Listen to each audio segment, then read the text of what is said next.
Hello, hello, hello. Welcome to David's Den. I am David and I make videos about Stephen King, his novels, his short stories, and any adaptations that were made for film or television. Now, if you've been following my channel lately, you notice that I've been doing a lot of frantic editing for these Chapelwaite top 10 insert appropriate expletive moments that I've been doing. Well, now I'm going to take a step back from that really deep and in-depth, aren't those kind of the same thing? I'm going to take a step back from that really in-depth analysis in terms of theme and in terms of episode by episode, examining the writing and the setups and the suspense and the craft and the lighting and the cinematography and all of those things I've been doing, while also comparing it to the short story Jerusalem's Lot that it's based on and the novel Salem's Lot, which is a sequel to Jerusalem's Lot, and that they steal a lot of lore from for Chapelwaite when it comes to how the evil in the town works. So we're going to take a step back from that, is what I'm trying to say, and we're going to do two things today. One, I'm going to give you a no spoilers review of the series. That's why we're here in the screening room rather than the adaptation correlation corner, I guess you could call it. I don't know. But we're going to be getting to that adaptation correlation corner later, because what I'm going to do is give you a spoiler-free review of the craft and what I think of the series and whether or not you should watch it, as if it wasn't based on anything, as if it was a standalone series. And then we're going to go to the corner and take a look at it as an adaptation, and that section will contain a little spoilers for everything involved. Chapelwaite, Jerusalem's Lot, Salem's Lot. That was a long intro, but I wanted to prepare you. Here we go. Chapelwaite is about Charles Boone, a new widow and a whaling captain who brings his children onto land after his wife dies. He goes to the family home Chapelwaite, just outside of the town Preacher's Corners, and a half-day's journey from the conceivably ghost town of Jerusalem's Lot. There was a rift in Charles's family between his father and his uncle, so he hasn't been to this house since he was a child. And now his cousin Stephen has unfortunately passed away along with his daughter and his father, and has bequeathed the ancestral home to Charles for some mysterious reason. He says it's to mend a rift in their family, but we're led to believe that maybe that's not quite so. And then some goes down. We start learning a little bit about the history of the Boone family. We start piecing things together about this book called De Vermis Mysteriis, which is about this worm god. And we learn about this guy, Jacob, that turns out to be a vampire that Stephen and his father had brought into town. And that's all I'm going to say. That's the basic premise, the setup of it. To see how all of that plays out, you have to go watch the series. Now, what are my thoughts on it? Let's take this piece by piece. What do we want to start with? How about the direction? Now, over the course of the 10-episode series or season, we don't know if there's going to be a second season yet. There's no news as to whether or not it's been picked up or whether this is going to be the end of the show. Over the course of 10 episodes, there were 6 directors, and they all did a really fine job. There were a few moments that really stood out about the way things were pieced together when it comes to the crafts of cinematography and sound and editing and acting, and all of that is kind of channeled through the lens of the director and their vision for their episode. However, I'm going to say that what trumps the direction in every instance is the writing. If you want to look at it through an analogy, the blueprint for the whole series. So let's just stop and give a bravo to the entire writing team, headed up by brothers Jason and Peter Filardi, who are also the co-creators of this show. When we move over into the adaptation correlation corner, I'm going to talk much more about how the writing was influenced by and how it lines up with the source material. But what I want to say here is that the story was solid up until the very last episode, but we're going to get to that in a second. If you've been following my book reviews or any of my other film reviews, you will know that I am a big fan of somebody using the Chekhov's gun principle well. And similar to the story of Salem's Lot, I talk about King's Chekhov's gun game in my Salem's Lot novel review. They have not one wasted moment. There is nothing that is written to appear on screen or a word to be said or a concept to be brought up that doesn't come back, whether it is later in the same scene or 5 or 6 episodes later. And some things are so subtle you don't even realize a seed is being planted until that flower blooms for you in the story. So I think that the mosaic that was put together, all of these pieces that were fit together to make one 10-episode piece of art, it was just done fantastically. My only beefs with the writing, I have 2 things. There were just a handful of moments over 10 episodes where there was one word or one sentence or one phrase that just sounded like a little maybe not of the time of 1850, and maybe that was in an actor's delivery versus the writing. I can't really pinpoint what made me feel that way, but it also wasn't too distracting. I had a moment of, oh, wait, they wouldn't say that in 1850. Oh, what just happened? Because the story kept moving on. So it doesn't draw your attention too much. It doesn't detract from the story, but I do feel that it was worth mentioning just because I was praising the dialogue itself a minute ago. And then I want to talk about the last episode. Again, if you've been following along in my episode by episode breakdown, the season and or series finale is the only episode that truly gave me pause, and it's because they just ran out of time. They used the Chekhov's gun game, they set everything up, and then we had such suspense going into that final episode that in 1 hour, there wasn't enough time for all of the payoffs that we wanted, for the writers to give us the things that they had promised. So there was closure to every single story, but maybe those stories weren't developed as much as we would have liked as an audience. Does it detract from my enjoyment of the show overall as an audience member who's involved in the story? No. As a critic or somebody who's reflecting on it, or after I sit with it for a couple days or a week, do I go, huh, I really wanted more from George and Mary Dennison. Poor Apple. Ooh, nope, don't say that one. That would be too much of a spoiler. Yeah, I can't really talk much more about those threads in the final episode without giving away too much, so we will just leave it at that. So we talked about the direction, we talked about the writing. Let's talk about some more behind the camera crafts like the cinematography. Multiple cinematographers over multiple episodes. I've called a few of them out in my individual episode reactions.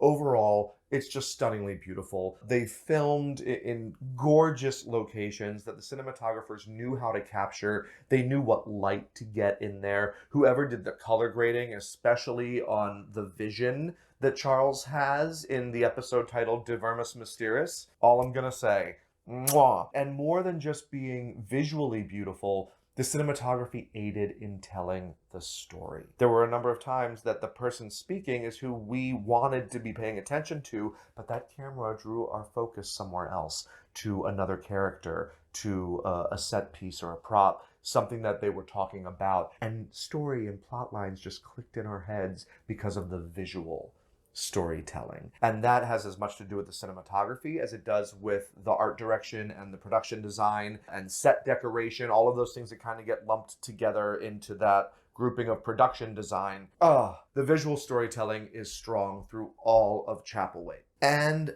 the wardrobe. These beautiful, beautiful costume pieces that may not be rich 1850s, I'm going to the ball kind of costume pieces. I'm saying they're beautiful in their craft, in their simplicity, in the symbolism that we have. We have characters who are well off, characters who aren't so well off. We see the rags. We see that people are wearing the same clothes day to day. They don't try to give them costume changes in 1850, where people in a small town that don't have a lot of money and who are probably honestly making their own clothes have an outfit for every day of the week, right? So I think it was very realistic. It grounded us where we were, and then we see things mirrored in the costumes, for example, of Charles and his son Tane, who aspires to be just like his dad. It's just a little miniature version of the same outfit that Charles wears, and it's beautiful. And when we see some of the other vampires later on in the series, we're going to see clothing from different time periods. So each one of those vampires still wears their clothes from when they were turned into a vampire. And I love that little touch. But because everything's kind of so dark with the cinematography and the lighting, that we don't pick it out. It doesn't fly off the screen at us. It's something you have to kind of 2 or 3 episodes in go, oh, she's wearing a dress that looks a little different in style from everyone else. It just blended in and we got the hint, and it was a nice little touch, and I love that attention to detail. And that attention to detail, from the cinematography to the writing to the wardrobe, again, crosses all of Chapelwaite. I'm very fond of this series until we get to that last episode. But I'm still fond of the series, and I guess that brings us to the only thing left, which would be the acting.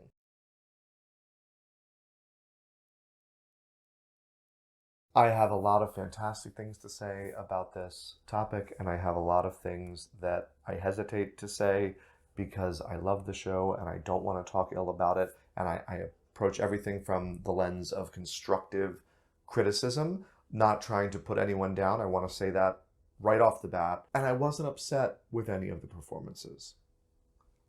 Nothing took me so far out of the story that I went, oh, that was bad acting. Not at all. I don't want you to think that. And now that I've set it up to be this terrible thing I'm going to say, it won't sound as terrible because it's really not that terrible. And we'll see if that tactic worked, because I want to sugarcoat what I'm about to say. But we'll start with the good. Chapelwaite stars Oscar winner Adrien Brody as Charles Boone. I love Adrien Brody. He delivers a solid performance all the way through. He understands the nuance of the character. He understands how stoic the character can be amidst his passion, because he's a character that needs to stay in control of his faculties. And he's being faced with this madness that runs down the line in his family. Blood calls blood is a common theme. You see it everywhere, from writing on the wall, literally, to flashbacks of his father saying it to him, to his cousin saying it to him.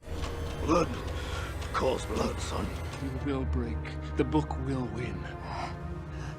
So as a character that has faced his whole life knowing he might go mad, he has fought to keep control, and now what we're seeing are the weeks that he starts to lose his shit. And how does he battle that while always looking out for his children? Because, to backtrack and talk about the writing a bit, the themes of Chapelwaite are so strong and so relevant to today, about opening up and being honest and accepting through a place of love, and wanting to have discourse, not shunning people or turning them away just because they are different, about welcoming and accepting people into your life so you can be enriched and you can grow.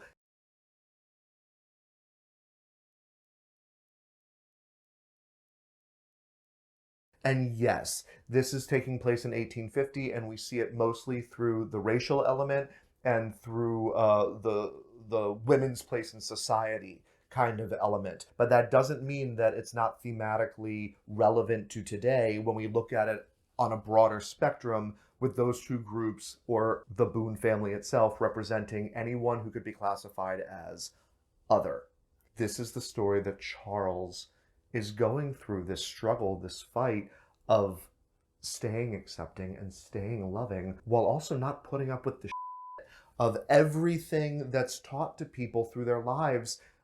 Okay, for all of those discussions of theme and how it relates, watch the show and then watch my episode reactions, because that is a huge discussion and I've already done it. And if you've watched those videos, I'm now repeating myself. I'm sorry. I was talking about Adrien Brody. His journey could be seen thematically as the struggle of contemporary society. How do we live with our past while fighting to move forward into a better future? While Adrien Brody does a fantastic job capturing the character and his struggle, and he does a phenomenal job with the mood and the melodramatic gothic romance horror element of all of this, ultimately I'm going to say he did a great job. There were only a handful of moments, two very specifically, one with his daughter where he turns around after mishearing her and we see a flash of true honesty, not father holding back in front of his daughter on his face.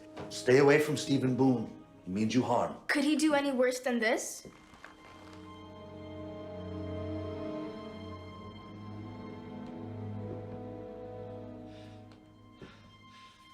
We're leaving, son. Get packed.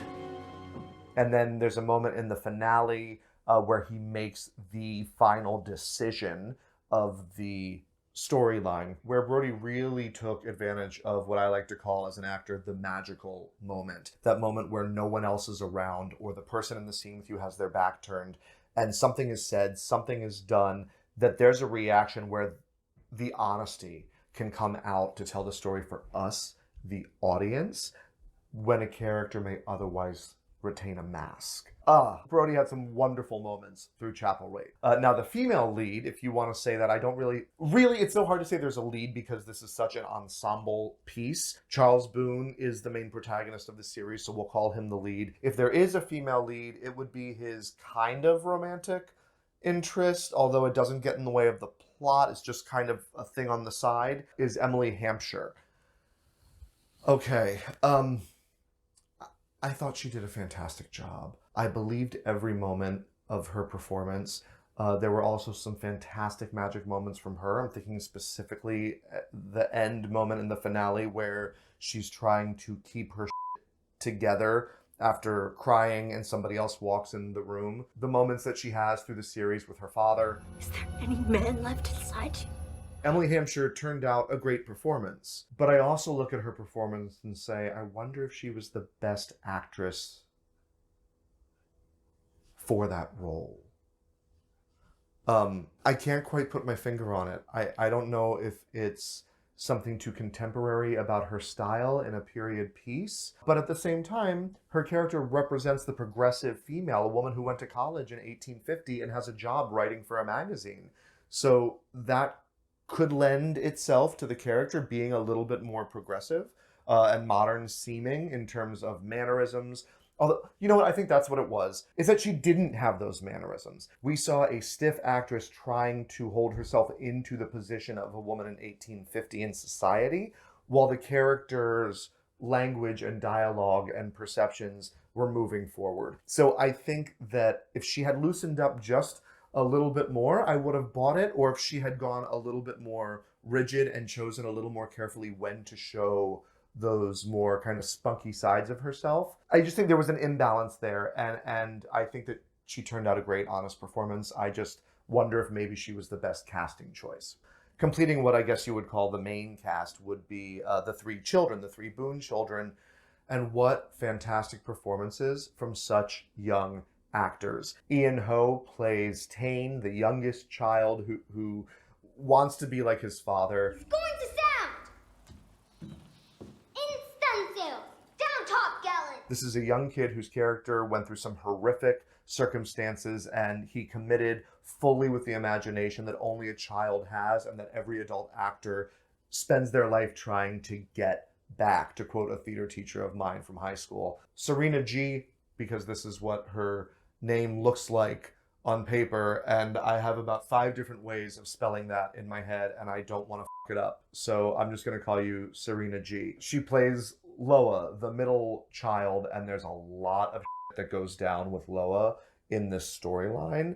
And at first, I thought that Serena G was playing it a little too stoic, a little too kind of, I'm holding my cards and close to the vest, and I'm protecting my heart a little too much. So I, the actress, am going to just be stoic and not have a lot of emotion in my voice. But by the end of it, I understood. This is a young actress who saw the journey, the 10-episode journey that her character had to go through, and saved something for the end of the story. She didn't give it all away at the beginning. So I applaud that choice. But the real show stealer among the children is Jennifer Enns. She plays Honor, the oldest daughter, who, again, at first, doesn't give anything away. We think she's just kind of this 1850 daughter who had lived her life on a ship, so she has these kind of badass skills, like she can fire a gun and protect herself, and she's not afraid to hit boys. My past is... Wall you sailors punch that hard? Do all you farm boys fall that easy? But by the end of the series, she is this well-rounded character, this fully developed young woman with priorities, with a love interest, with opinions, who is able to stand up for herself, another symbol of the progressive woman in 1850, someone who's refusing to be told what her place is, although she still falls into place as a child, looking out for her younger siblings and honoring her father. And she turns into this total badass. And I thought that it was a fantastic performance, especially in episode 8. And then I learned that this is Jennifer Enns' very first credit for film or television. What wonderful casting when it comes to those 3 children. To finish up, the real stars of the show, in my opinion, are the surrounding supporting cast. We have Gord Rand as Minister Burroughs, who exudes this feeling of love and the strength of faith, and then goes through a crisis of faith beautifully as an actor. We have his wife, Jenny Raymond, as Alice Burroughs, in my opinion, steals the show. From this moment in the graveyard. Why does the grass never grow here? Everything rots. All the way to her steely demeanor in her final scene.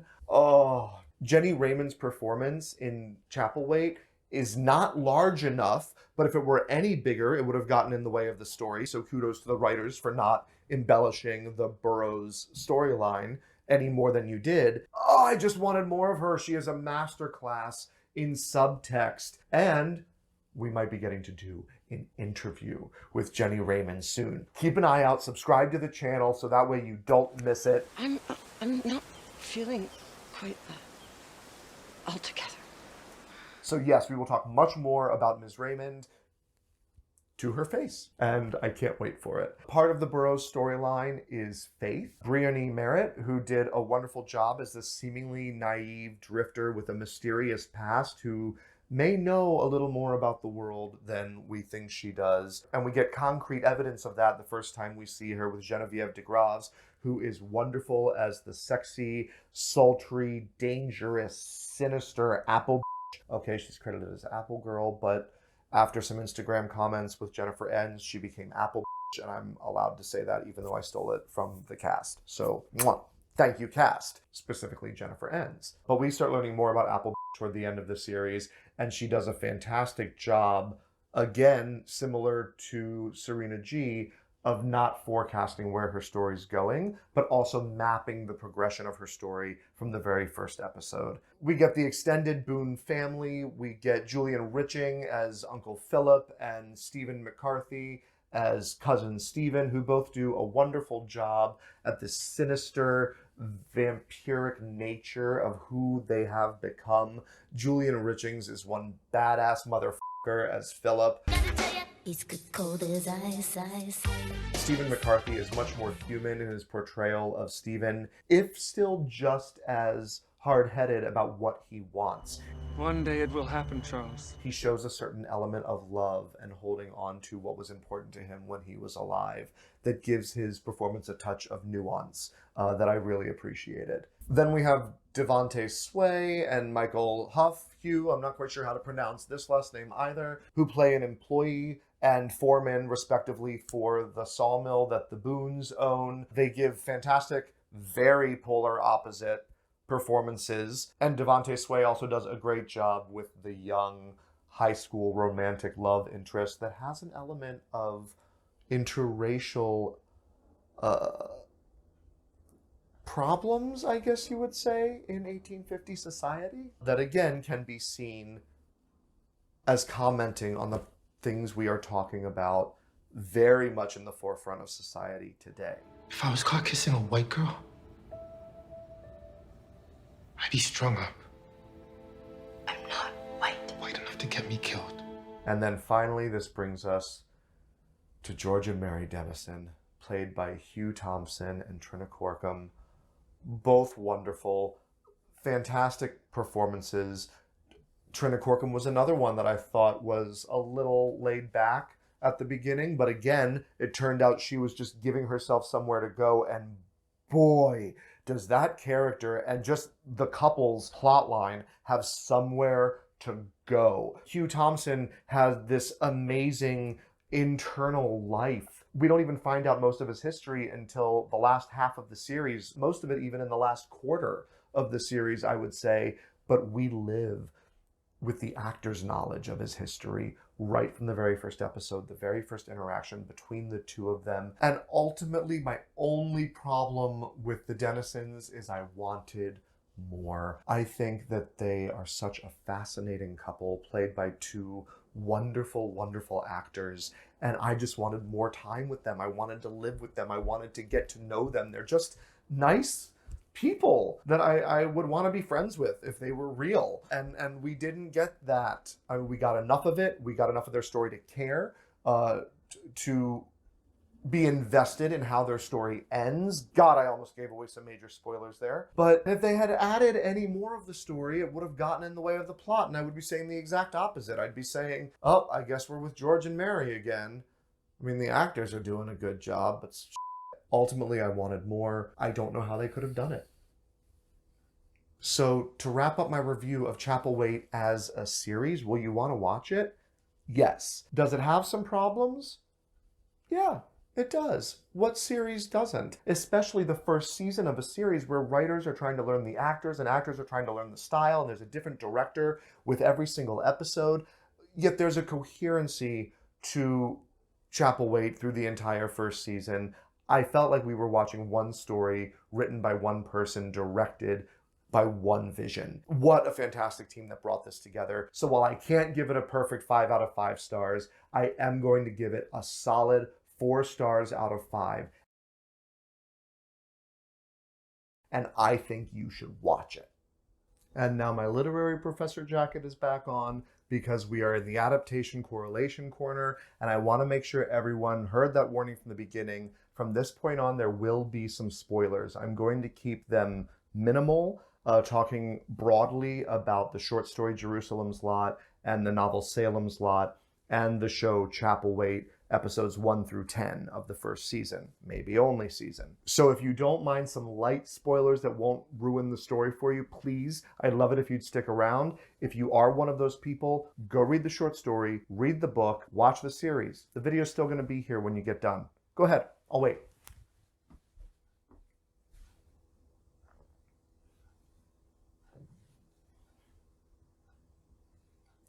You did all that? All right, cool. So the first thing I want to say is that Chapelwaite is very much based on Jerusalem's Lot, the short story, not an adapted from. When I think of something being adapted, I think of it as being much closer to the source material. First, let's just go ahead and touch on the surface differences.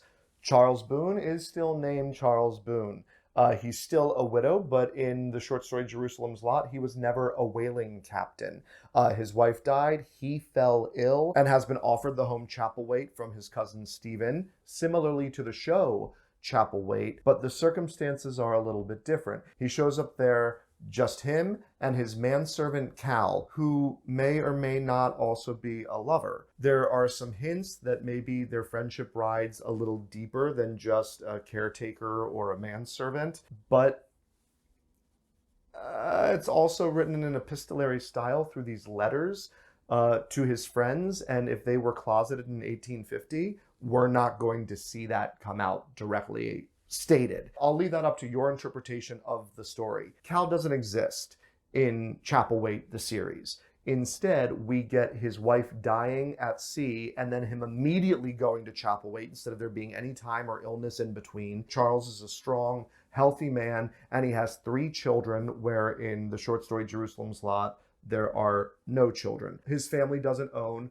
a sawmill in Jerusalem's Lot like they do in Chapelwaite. However, I think for the way that they changed the story, they took this bit about Cal going into town and trying to procure wood deliveries up to the house and them being denied. The wood just never came. And when they go to check on it again, I can't remember if it's Cal or Charles, I want to say it was Charles. When they go to the sawmill again, the foreman pulls a shotgun on him. Well, in Chapelwaite, we have Foreman Thompson and we have Charles Boone at odds with each other from the second they meet. So this idea of the Boone family being cursed, the people in preachers' corners looking down on them, all of that is retained. The idea of a madness that runs through the family. Blood calls blood, son. The idea of the rift in the family, one generation up, dividing them, which is why Stephen has to reach out to Charles in the first place, all of that is retained. Now, names are different. Marcella is not Stephen's daughter in Jerusalem's Lot, she's his sister. And Randolph, I think it is, Randall or Randolph, is the father's name, not Philip, right? So names aren't retained, the family relations aren't retained. James Boone, the great-grandfather, still exists. I believe Silence Boone, the grandmother, still exists. The idea of them founding the town of Jerusalem's Lot still exists, although in the book, it's not really specified how so, where in Chapelwaite, it was very specifically a mining town. They used to mine the area. And that's when the book, De Vermis Mysteris, was unearthed and everything was set in motion that we find out in the last half of Chapelwaite, the series. However, in the book, or the short story rather, we find through letters that Charles finds from his uncle and Stephen that they were trying to procure the book De Vermis Mysteris, and there's actually 5 copies in the world. And they find a bookseller who says, you know what? I found it and I'll get it to you, but don't ever contact me again. It's one of our first big red flags that something's f***ed up with this book. We also get this history of a town, Jerusalem's Lot, where James Boone lives to be like 170 years old and keeps siring more and more children reading this book, De Vermis Mysteris. And so there's this cultish element, and we get this cult element with Jacob and the vampires and the way they seduce Loa into joining them, and with the promises that Apple had been made. So we get this cult-like feeling. All of that kind of essence is still retained in the show Chapelwaite, but it diverts so far from the actual storyline, and the way that it ends is just so fucking different that if I look at it as adapted from rather than based on, I can't forgive it. However, it is based on, and here's where we get into the part that I really, really love. The story Jerusalem's Lot leaves a lot of questions for us, the reader. And it doesn't matter that they're not answered, because it's not the point of the story. We hear about these rats in the walls, just like we have rats in the walls at Chapelwaite. When they go downstairs to the basement, they find Stephen and Marcella, and Cal says one time that he recognizes them as Nosferatu, and they run up from the stairs. They're never talked about again. James Boone, at the end of Jerusalem's Lot, the old man who is now another 100 years old, I think, crawling out of the bowels of the earth, still alive. So we get this idea of vampires, kind of. You only really know that they're vampires if you have already read Salem's Lot, which was published a few years before Jerusalem's Lot, the short story. Salem's Lot is a full novel, and Jerusalem's Lot is said to be a prequel, whereas I would say it's more of a companion piece about things that happened in town. But why were there fucking vampires there?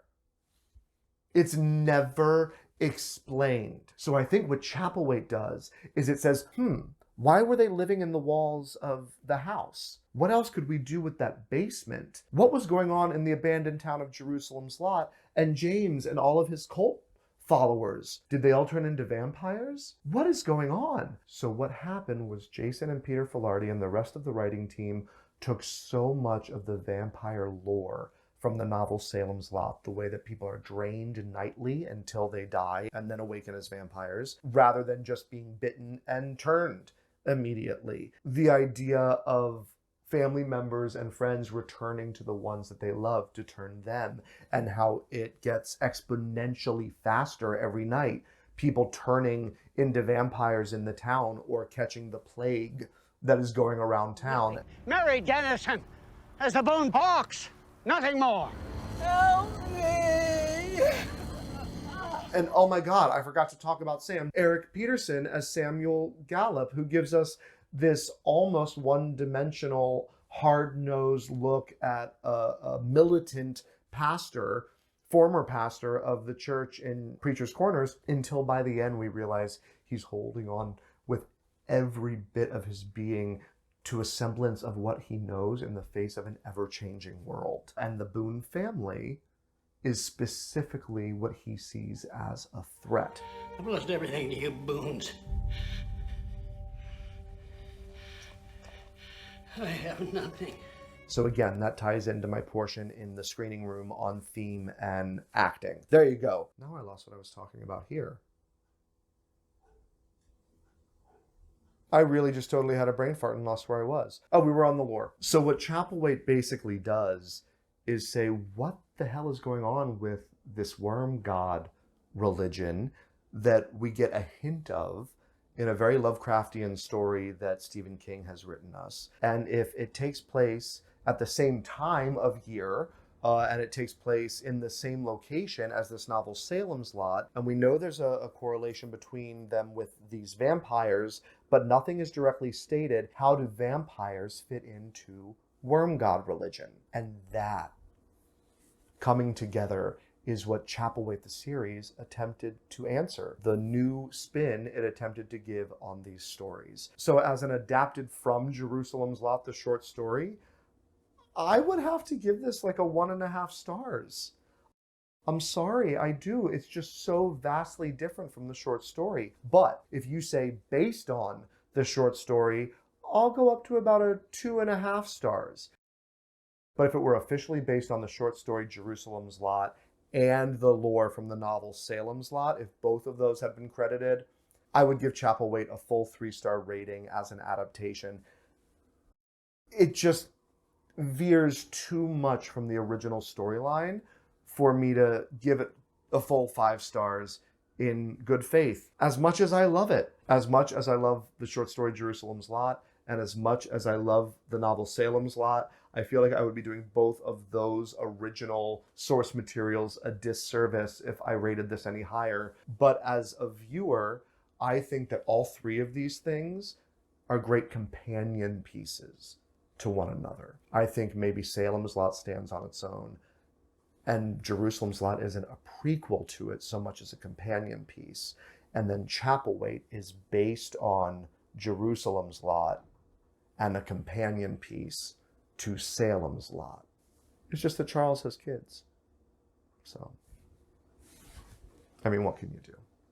All right, guys, this is it. This was the final Chapelwaite video, unless I start doing interviews with some of the cast. Jenny Raymond, I'm looking at you. And maybe some Sebastian Labelle, my little hot daddy who needs to come. Oh, we still need a prequel series, Jason Filardi, about Robert Boone's descent into madness, and I need to be hired as his secret underground vampire lover. Done. Enough said. Give me the rights and I'll make a short film myself. So anyway, what I'm trying to say, guys, is this is the final Chapelwaite video, unless I start doing these interviews, coming out tomorrow from the day that I'm recording this. So you should already have been able to see it. The night shift reading vlogs have already started posting. I recorded these things months ago and then got sidetracked when Chapelwaite started airing. And the very first story is Jerusalem's Lot. And then we're going to be examining the film for the second story we come to, Graveyard Shift, and a short film for the third story in the book, Night Surf. Yes, I think I got all those titles right. Did I trip over my tongue at all? I probably did. But guys, please like, share, subscribe. It means a lot to me personally. I really appreciate all of you tuning in. I never expected the reception that I have gotten from you guys, the engagement down in the comments. I've been talking to a lot of you across social media platforms. I want to keep it going. And the only way to do that is if the channel keeps growing. And hitting those little buttons is such a quick 30-second thing from you, not even 5-second thing from you. And it helps me as a new channel here on YouTube and the algorithm a whole hell of a lot. So thank you if you do those things, and I will see you guys next time.